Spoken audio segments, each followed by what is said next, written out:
Olá, como vai? Seja bem-vindo ao Saber Direito Debate. Hoje vamos falar sobre direitos e garantias fundamentais. O nosso convidado é o professor de Direito Constitucional, Flávio Martins. Professor, muito obrigado pela sua presença aqui no nosso programa.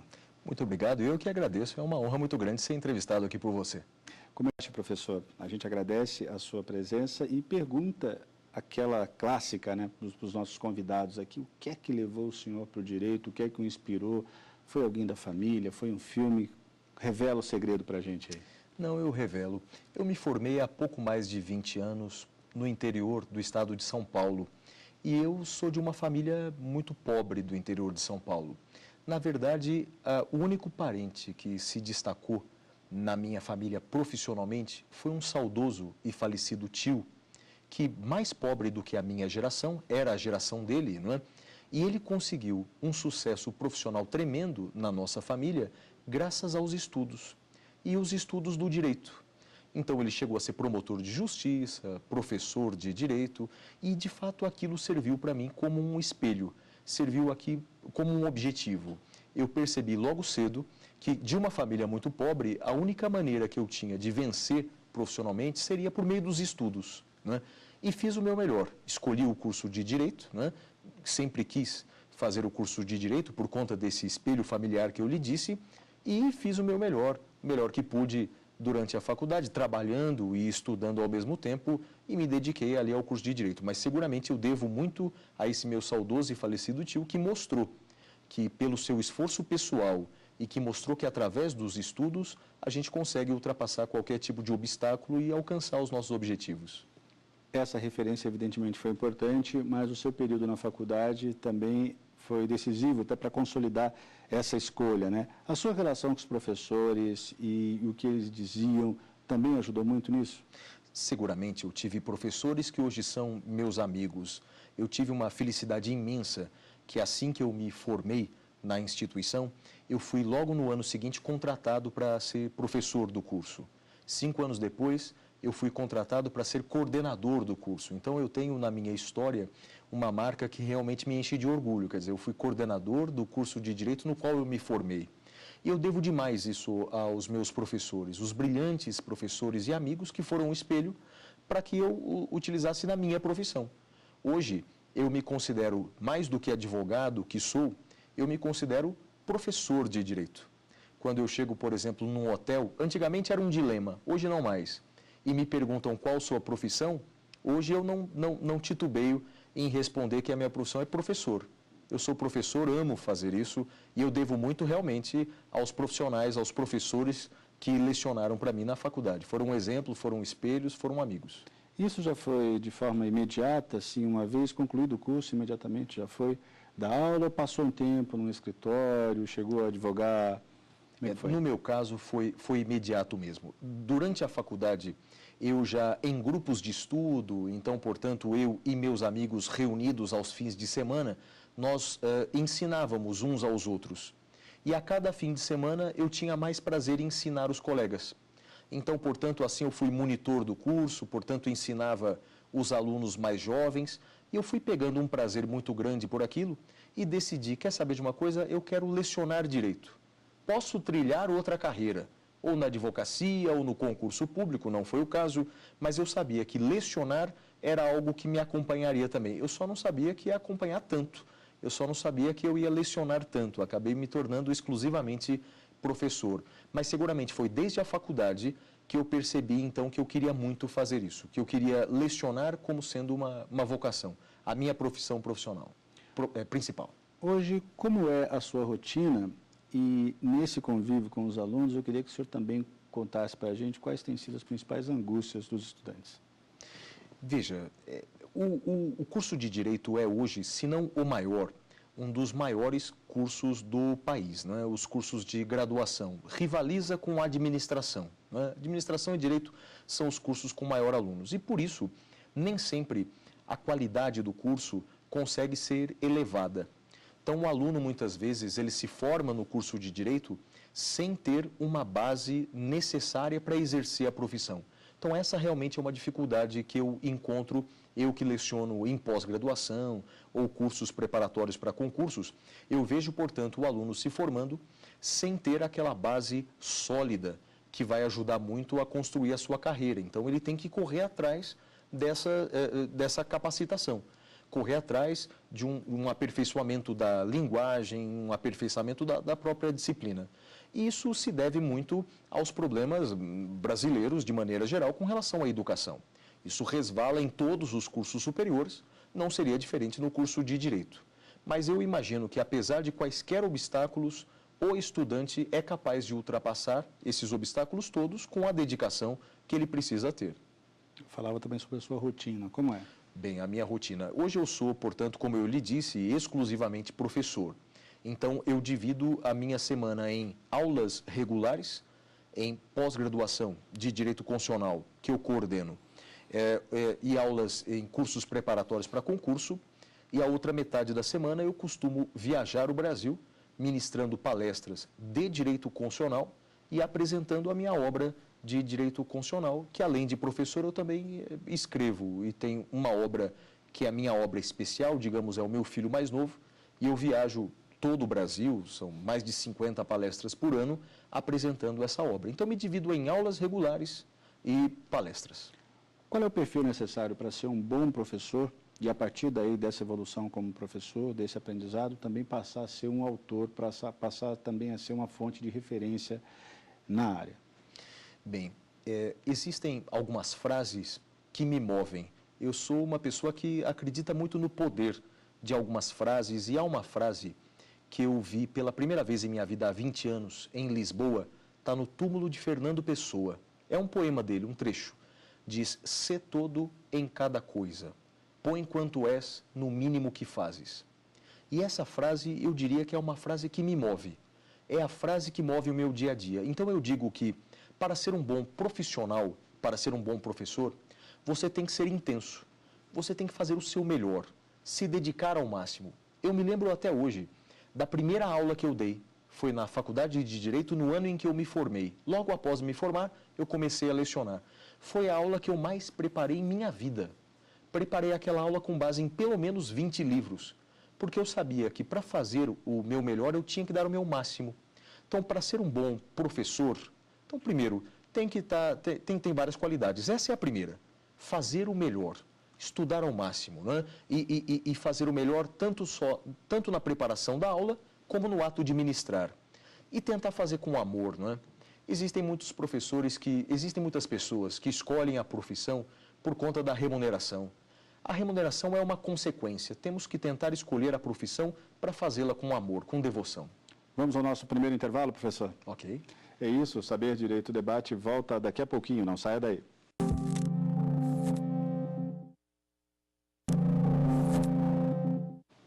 O Saber Direito Debate está de volta, hoje com o professor de Direito Constitucional, Flávio Martins. Falamos sobre direitos e garantias fundamentais. Professor, durante a semana foi exibido o curso que o senhor deu aqui na TV Justiça, e aí eu pergunto, em quem o senhor focou nesse curso? Qual foi o seu objetivo, o seu propósito? O senhor preparou para quem essas aulas? Basicamente, eu espero que essas aulas sejam úteis, primeiro, para o leigo, aquele que de fato não fez uma faculdade de direito, mas que quer conhecer um pouco mais sobre os direitos fundamentais. Então eu falei sobre nacionalidade, falei sobre direitos políticos, falei sobre direitos individuais de maneira geral e dei um enfoque inicial sobre direitos sociais, como saúde, educação. Então espero que a aula ajude o leigo que quer conhecer um pouco mais sobre direito, mas especialmente os estudantes de direito e os profissionais da área do direito. Eu trouxe, portanto, temas tradicionais, mas revistos à luz da jurisprudência do STF e à luz de novas doutrinas. Porque, embora seja um tema bastante tradicional, bastante antigo, direitos e garantias fundamentais, existem alguns aspectos bastante modernos. Existem novidades, tanto na doutrina quanto na jurisprudência, e eu quis apresentar esses temas novos para o profissional, para o estudante de direito e, quem sabe, ajudar também o público leigo na área do direito. Então, vamos tratar de alguns dos temas que o senhor abordou durante as aulas. Por exemplo, pessoa jurídica tem direitos fundamentais? É uma pergunta curiosa, porque o artigo 5º da nossa Constituição, ele fala do brasileiro e do estrangeiro residente no país. Ele não fala expressamente da pessoa jurídica.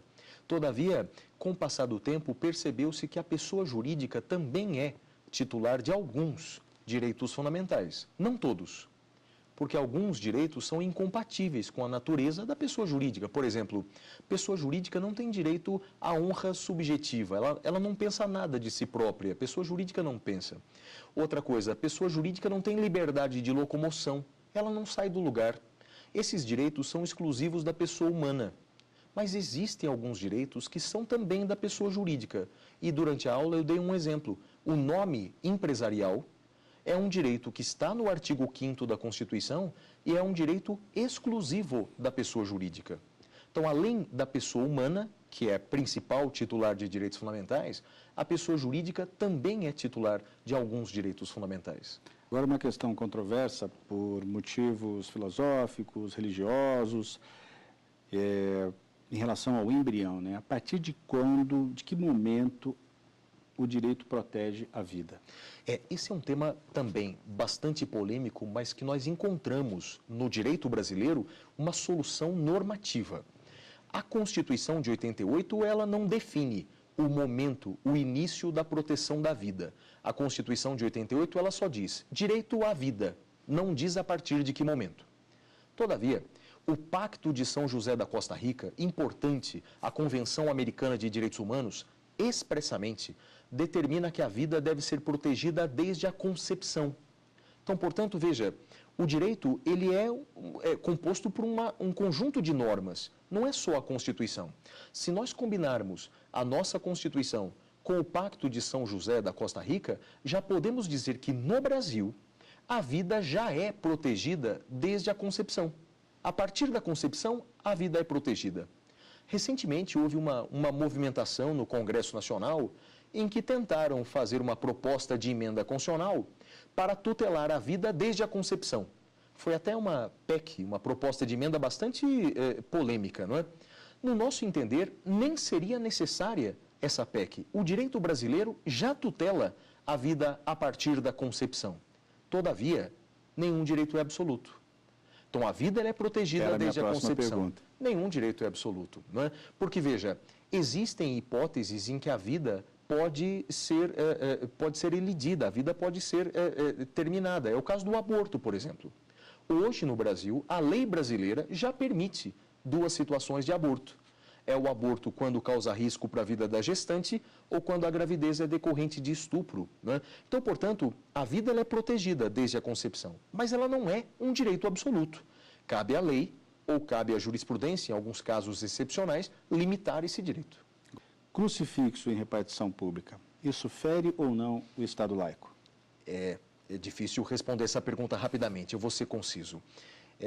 O Brasil é um Estado laico, o Brasil não tem religião oficial e o crucifixo é uma demonstração de uma certa religiosidade, a religiosidade cristã. A solução hoje, dada pelo direito no mundo inteiro, não só no Brasil, mas também na Europa, é de que os crucifixos ou outros símbolos religiosos são decorrentes da cultura do país. A cultura também faz parte do direito constitucional. Eu sustento no meu livro que, a partir de agora, a tendência é que nós devemos diminuir o número de crucifixos, símbolos religiosos, feriados religiosos. Temos que, a partir de agora, diminuir e tender cada vez mais, caminhar cada vez mais para um Estado laico. Mas os crucifixos que já existem, os feriados cristãos que já existem, são demonstrações culturais e, portanto, não ferem o Estado laico. Certo, professor. Vamos a mais um intervalo? Claro, vamos aí. Perfeito, a conversa continua. Logo depois, no nosso intervalo, a gente volta com o professor Flávio Martins. Não saia daí.